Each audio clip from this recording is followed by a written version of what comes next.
Bonjour et bienvenue dans Les Experts. Aujourd'hui, je reçois mon invitée Sandra Dagna. Elle est écrivaine, elle a écrit Reconnexion, un guide d'éveil et elle est coach en développement personnel sur YouTube. On va tout savoir sur elle. Bonjour Sandra. Bonjour Philippe et merci de me recevoir à ton antenne. Alors, peux-tu nous parler de ton parcours pour commencer ? Alors le parcours, je vais essayer de synthétiser parce que c'est jamais simple. Déjà pour offrir une brève présentation, comme tu l'as souligné, je pratique ma vocation depuis 18 ans maintenant en tant que coach et dorénavant écrivaine en développement personnel et vocation à travers laquelle je transmets via différents supports multicanaux mes savoirs et les enseignements. Voilà, ça c'était pour commencer, je trouve que c'est important de le souligner. Alors, pour ce qui est de mon parcours, j'ai commencé, comme tout à chacun, par rapport à mon arrivée dans ce bas monde, dans le monde du travail, où j'ai occupé des fonctions assez riches et variées dans les domaines des RH, du consulting, de la formation, pour la partie, majeure de mon exploration et de mon expérience. Et puis, j'ai quitté le monde du travail à 29 ans, afin de me consacrer à ma vocation.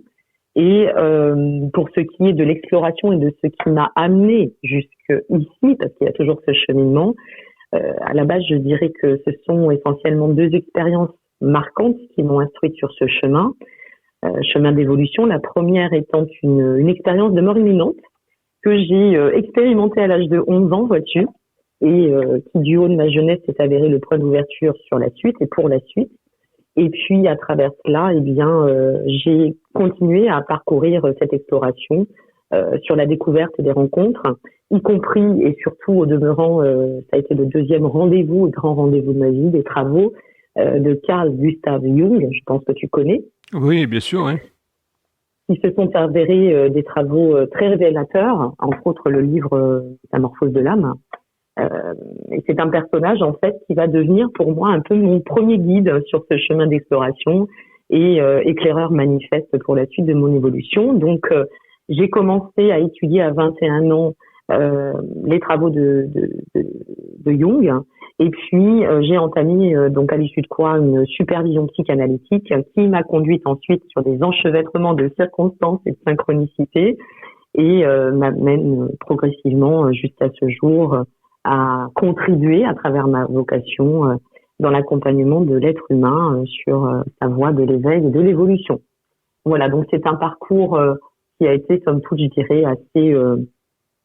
assez simple, assez basique pour la première partie, et puis après des événements de vie qui m'ont projeté aussi sur le chemin qui se fait mien aujourd'hui. Alors moi je t'ai découvert sur YouTube, j'étais en train de regarder effectivement horoscope Sagittaire octobre 2022 et je t'ai découvert comme ça en fait. Alors j'ai été très très surpris mais agréablement surpris parce que tes vidéos sont très professionnelles, donc elles sont alertes, elles ont effectivement de la pêche et en même temps effectivement tu as ce côté peut-être un petit côté RH, oui, effectivement, quand tu présentes les cartes. Alors, tu es cartomancienne, hein, qu'on explique un peu aux gens. Tu as appris la cartomancie ? Alors, je te remercie déjà, parce que c'est quand même super sympa d'avoir des retours, hein, c'est très important. Et pour ce qui est, alors après, de mon approche RH, oui, j'ai quand même été formatrice pendant des années. Donc, je pense que ça facilite un petit peu l'approche au niveau communicatif et chance à moi. Et puis pour ce qui est des supports, alors je pourrais pas avancer, Philippe, que je suis cartomancienne ou tarologue. J'utilise, pour moi, les supports. Ce sont, si tu veux, ça reste des canaux comme des autres. Les oracles viennent en complément de mes messages, des guidances que je reçois, puisque je reste quand même canal, hein, je suis née avec des capacités extrasensorielles, ou peut-être devrais-je dire que mes messages se complètent aussi avec les oracles, je ne sais pas trop dans quel sens, mais ça a été avant tout une passion, les oracles, les tarots, les oracles, et d'ailleurs je suis en train de créer 2 oracles et un tarot, vois-tu, en ce moment, en parallèle d'un prochain livre, et c'est vrai que à mon sens, ça nous permet, l'oracle, ça nous permet de pouvoir rester bien posé sur l'appui de matière, alors que les messages sont en sorte un plus qui expriment, eux, la part plus dimensionnée, tu vois, moins ancrée. Donc les deux se rejoignent à travers ce que nous détenons tous en nous, à savoir notre part intuitive. Et je ne pourrais pas te dire que ça t'apprend pas forcément la cartomancie, c'est quelque chose qui vient et qui se développe. Tu vois, c'est un petit peu comme l'instinct, comme l'intuitif, ça se développe en fait. Et puis après, bon, oui, bien évidemment, il y a les supports d'apprentissage où on va lire et on va apprendre ce que veut dire la carte de l'empereur, par exemple dans le tarot, ou la carte du 4 bâtons. Mais je ne pourrais pas m'assimiler à une cartomancienne. C'est vraiment pour moi c'est un axe de développement personnel.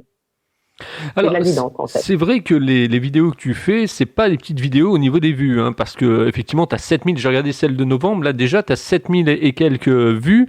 Tu as fait 20 000 vues, je crois, sur celle d'octobre.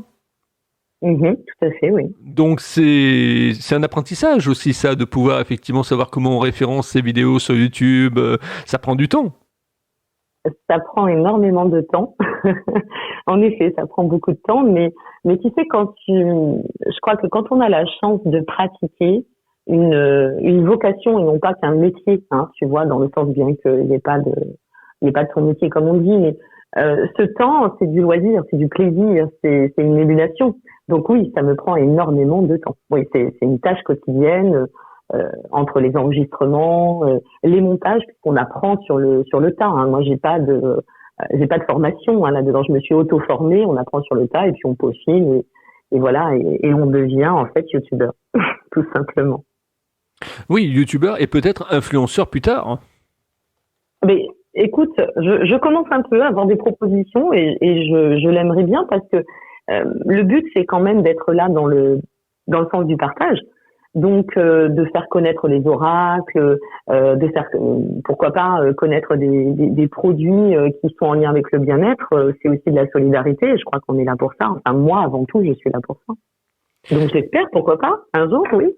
Et t'es youtubeuse, mais t'es également écrivaine. T'as écrit un livre qui s'appelle Reconnexion, donc le guide d'éveil, je l'ai à côté de moi. C'est un livre très, je dirais, presque chargé, moi j'aurais tendance à dire, parce qu'effectivement, quand tu le regardes, déjà au niveau de sa couverture, il est blanc, il a des reflets or, et je sais pas, il y a un message qui passe, il y a quelque chose effectivement qui se matérialise. Alors, Reconnexion, c'est un livre un peu atypique tout de même, hein, Philippe. Je crois que c'est important de parler un peu de la source de reconnexion, parce que les messages de reconnexion sont arrivés et se sont écrits, c'est par voie de canalisation que j'ai reçu ces messages. En 2014, ça a commencé à l'issue d'une période que je traversais à ce moment-là, d'une exploration de vie qui était quand même assez particulière. Et puis, ça s'écrit sur une période d'une année, par voie de transmission. Et j'ai pas foncièrement compris initialement que les messages qui m'étaient transmis étaient des messages de support d'enseignement. Donc, entre les connexions, les messages qui se sont présentés à ce moment de ma vie, qui me semblaient être juste à la base des messages comme je peux en recevoir. Depuis mon enfance, moi, je reçois des messages, j'ai des visions, j'ai du sensitif qui est très développé. Et au fur et à mesure, j'ai lâché les écrits qui se sont arrêtés exactement, et ça c'est assez drôle aussi en termes de synchronicité, le dernier écrit qui est donc le message sur la couverture, c'est un écrit qui m'a été transmis le 25 décembre 2015. Tu vois, c'est drôle, hein, il y a vraiment quelque chose de très synchro. Et puis, en relisant au fur et à mesure, je me suis aperçue déjà que ces messages me faisaient beaucoup de bien. J'avais l'impression que ces messages étaient porteurs d'une sorte d'énergie un peu alchimique. C'est pour ça que j'ai tenu à ce que, et ça a été une grande chance de pouvoir le placer chez mon éditeur, à ce que Reconnexion soit sur une couverture très épurée, mais qu'il y ait cette note, cette connotation d'or qui rappelle, tu vois, le sens de l'alchimie. Et donc, en relisant ces messages, je me suis aperçue que d'une part, la forme employée, les termes, les suggestions ne pouvaient pas seulement se résumer à ma personne, puisque ce n'est pas les tournures, ça n'est pas le dialecte, ce n'est pas ce que j'emploie au quotidien, d'accord? Donc ça c'est déjà la base. Et puis je me suis aperçue qu'il y avait une chronologie. Donc effectivement, à travers Reconnexion, je crois que ce sont plus que des messages d'enseignement spirituel. J'ai l'impression que c'est une vraie connexion qui m'a été transmise pour qu'elle soit diffusée. Et comment s'est faite la rencontre avec les éditions Le Duc ? Eh bien, grâce à YouTube, figure-toi. Donc, mon éditrice à l'époque m'a repéré, me suivait sur ma chaîne YouTube. Elle m'a repérée. Voilà, j'étais dans ses suggestions comme elle me l'a exprimé. Et puis, il est arrivé la période Covid. Donc, à ce moment-là, elle voulait prendre contact avec moi. On est sorti de la première étape période Covid. Et puis, c'est à ce moment-là, sur l'été de l'année 2020, qu'elle a pris contact avec moi directement en me disant, voilà, j'aimerais faire un projet avec vous. Et il s'avère qu'elle m'a, figure-toi, proposé un projet que j'ai refusé. Un projet qui était en lien avec l'astrologie, qui ne m'animait pas du tout. Et moi, je ne vais jamais contre ce que je ressens. C'est important d'aller dans le sens de notre ressenti. Mais je lui ai dit, voilà, j'ai un livre qui est écrit depuis maintenant 7 ans. Ça faisait 7 ans, qui est là, en gestation, qui attend. Pourquoi pas le mettre en forme et vous le proposer? Et donc, je lui ai proposé et quasiment le lendemain, quand elle a reçu mon manuscrit, elle m'a rappelé pour me faire une proposition de collaboration. Donc, c'est grâce à YouTube. Et tu dis 7 ans, c'est un cycle, hein? C'est un cycle, mais je crois qu'on fonctionne beaucoup par cycle. C'est avec le temps qu'on s'aperçoit qu'il y a pas mal de cycles importants, finalement, tu vois. Comme là, cette année, je suis dans mon année 9, je vais arriver dans mon année 1 en 2023. Quand je vois ce que je traverse, ce que je vis, ce qui se dissout, la dissolution et ce qui aussi s'anime, je me dis que tout a sa place et tout a du sens, effectivement. Alors, aujourd'hui, admettons, il y a quelqu'un qui nous écoute, qui a envie effectivement de se lancer un petit peu dans, on va dire, la cartomancie, le fait des tirages, etc. sur YouTube. Quel conseil tu lui donnerais? Alors, le premier conseil que je donnerais, c'est de ne pas oublier que la guidance, c'est un outil de développement personnel, comme peut l'être l'astrologie, la numérologie ou toute autre science parallèle. D'accord? Ça, c'est important. Et de ne pas omettre une chose essentielle, mais qui est pour moi la base. Il y a eu pas mal de déviances là-dessus et je suis un peu militante dans le sens de rétablir cette justice là sur ce point. C'est de comprendre que à travers la guidance, à travers la cartomancie, nous sommes là pour éclairer l'individu, mais en considérant la base vitale et essentielle qui est son libre arbitre. C'est un petit peu la différence, je ne crache pas, je ne me permettrai pas de cracher dans la soupe et de juger qui que ce soit. Mais simplement, c'est la différence avec la voyance. À travers la voyance, tu vois, quand on parle de voyance, souvent tu as des voyantes ou des voyants qui vont te dire c'est absolument ça qui va vous arriver et ça ne peut pas être autrement. Alors qu'à travers la guidance, on n'est pas du tout sur la même approche. Ça permet donc d'éclairer l'individu. Tu n'omets pas cette part essentielle qui est son libre arbitre, qui est une fois de plus souvent évincé. Et à travers la guidance, eh bien, moi je vais parler dans ma façon de pratiquer, je transmets des informations en m'appuyant certes avec des supports, que ce soit les cartes oracles, les tarots, l'astrologie, quel que soit le support qu'on emploie, mais qui nous permettent d'apporter des informations, de prendre conscience pour la personne qui va nous consulter de ce cheminement qu'il ou elle est en train de parcourir. Et en forme, ça doit rester, on doit demeurer des personnes qui donnent des clés de compréhension.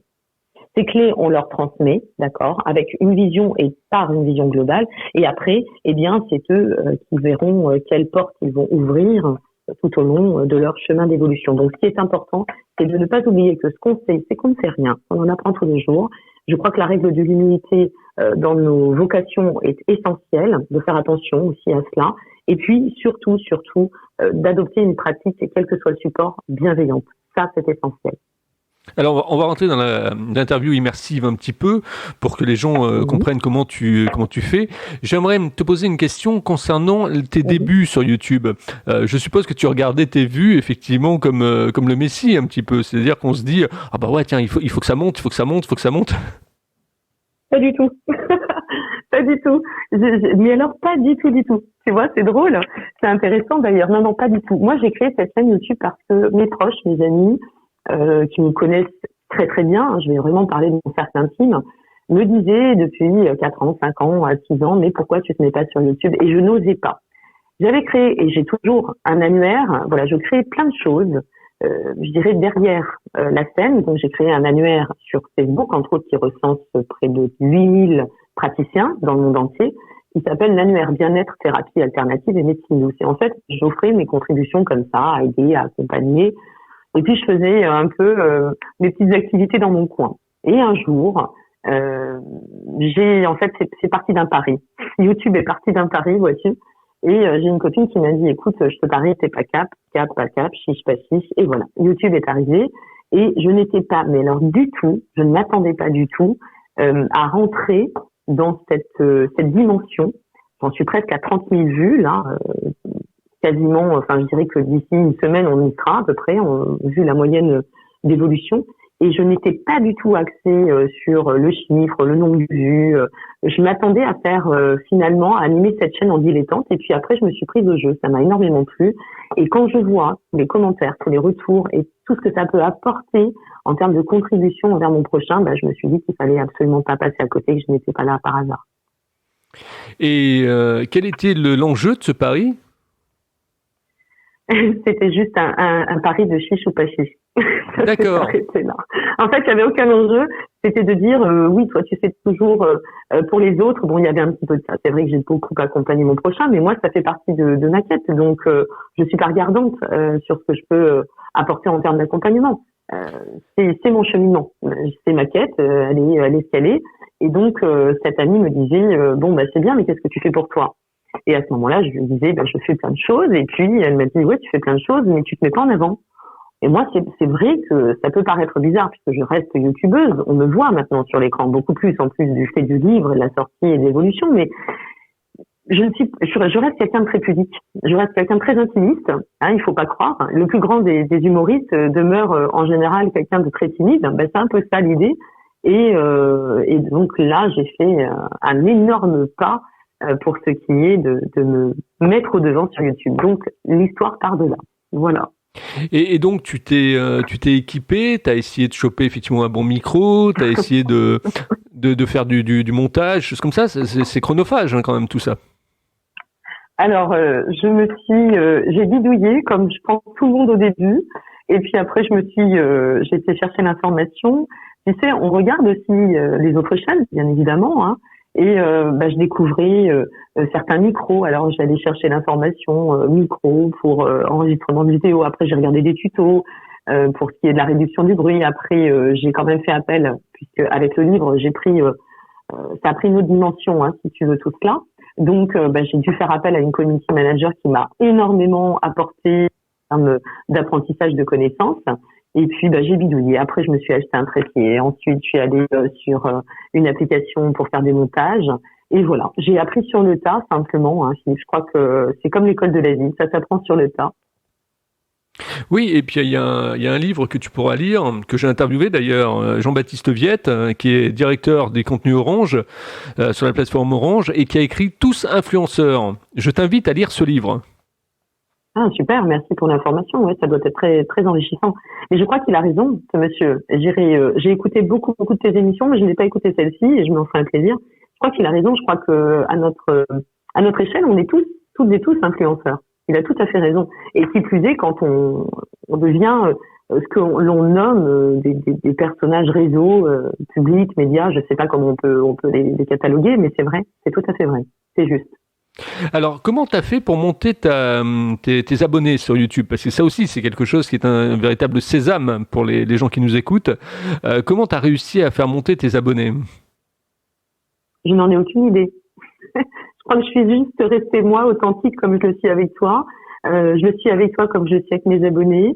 Je le suis avec mes abonnés comme je le suis avec ma famille. En fait, je crois que il me semble, hein, je ne détiens pas la science infuse, loin de moi, mais je crois que l'essentiel dans la vie, c'est d'être juste soi et d'être vrai.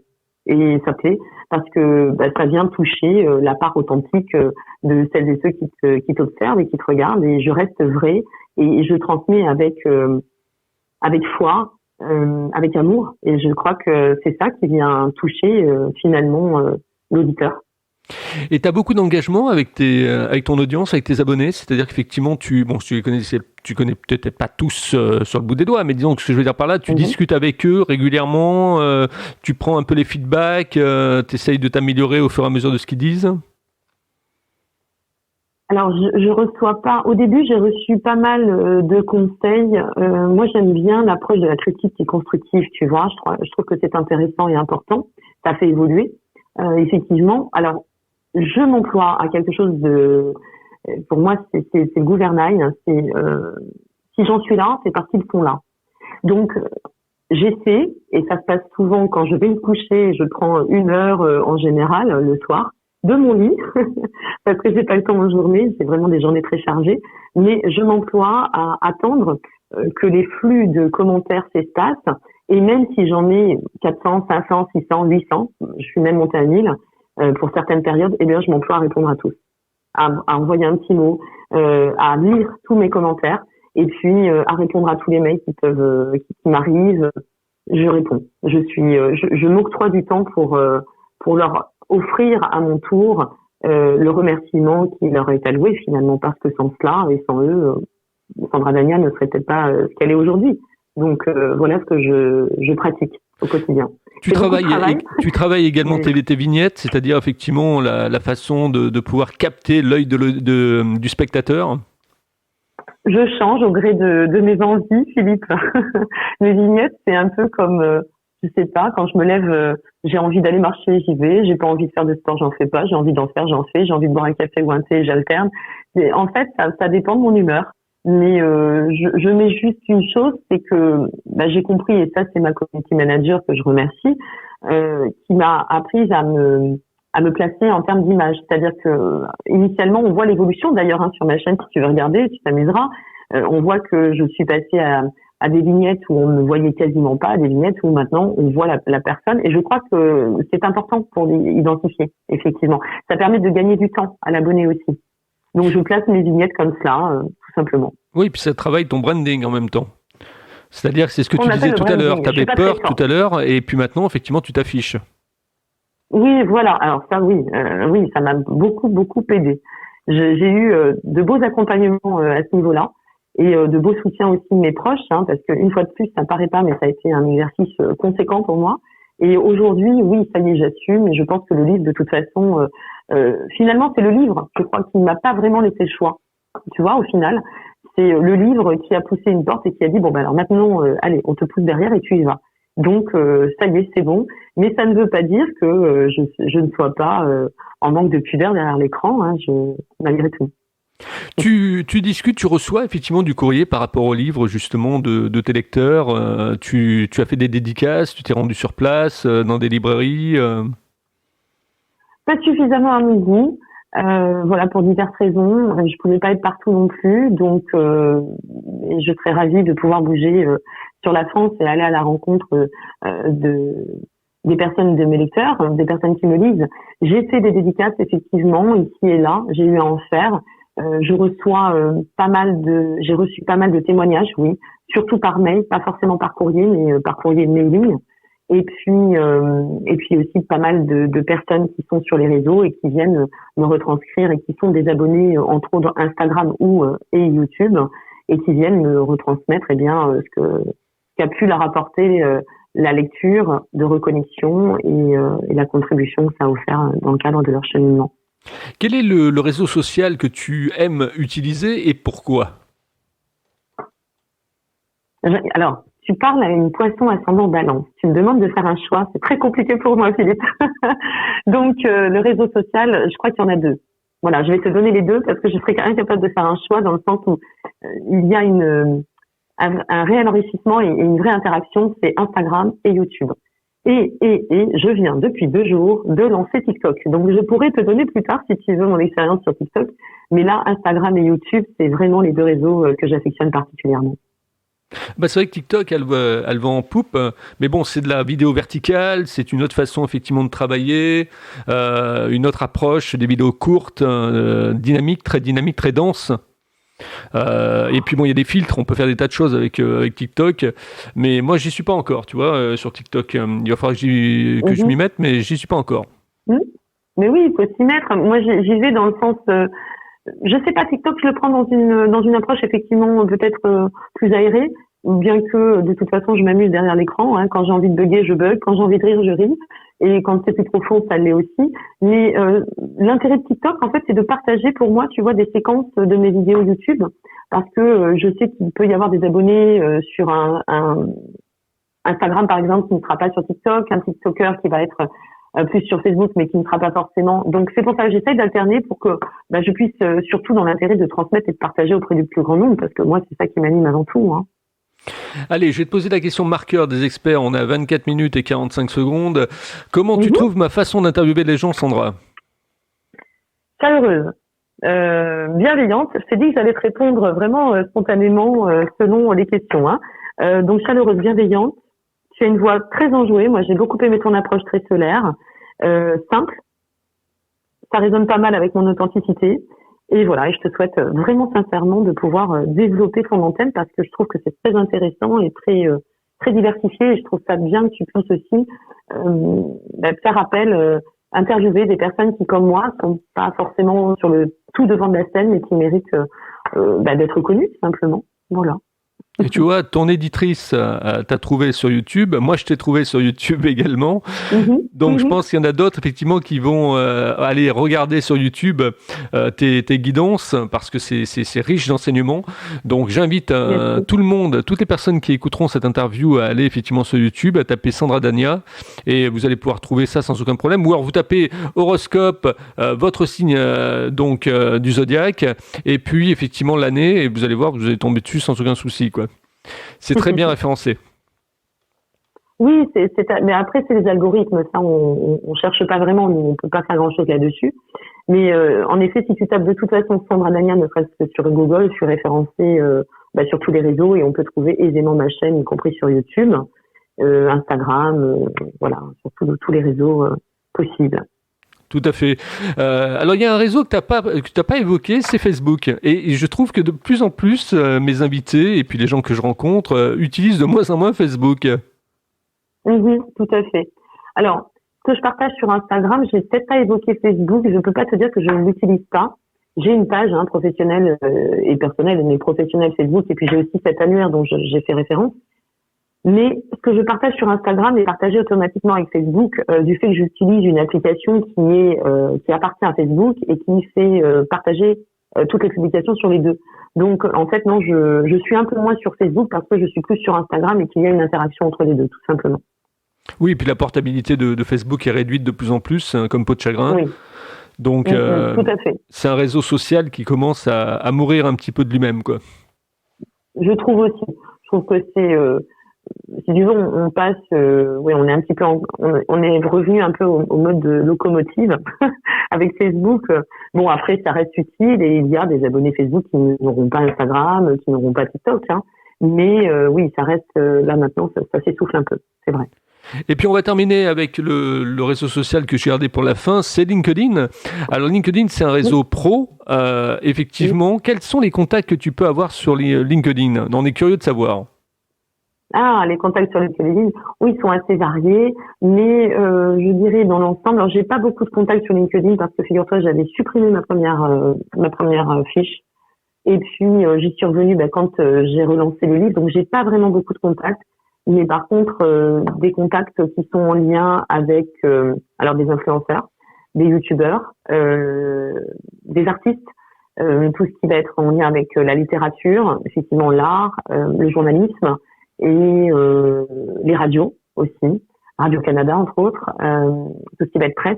Voilà, ça c'est plutôt mes contacts, mais c'est vrai que ça tourne autour de mes activités, Philippe. Alors, elle s'appelle Sandra Dania, vous l'avez écoutée aujourd'hui. Je vous invite à partager, à liker, à mettre des étoiles, 5 étoiles sur Apple Podcast pour faire monter le podcast également, les experts. Et puis, n'oubliez pas aussi à commenter, c'est important. Laissez vos commentaires sous les interviews une fois que vous les avez écoutées. Ça permet effectivement d'avoir du feedback aussi. Voilà, je vous remercie de votre fidélité. Je te remercie également, Sandra, d'avoir prêté tes propos aux experts. C'est moi qui te remercie très sincèrement. Et puis, une fois de plus, je te souhaite une très très belle attention concernant ton antenne, Philippe. Merci à toi. Et puis de toute façon, je vais être régulier. Moi, tous les mois, je vais voir tes guidances, donc. Avec plaisir, avec plaisir. Là, on est sur la fin de l'année. Ça risque d'être dense parce qu'on a des aspects astro qui le sont aussi. Mais n'hésitez pas. Effectivement, c'est là pour vous. Je suis là pour vous. Merci à vous. Je vous dis à demain avec un nouvel invité dans les experts.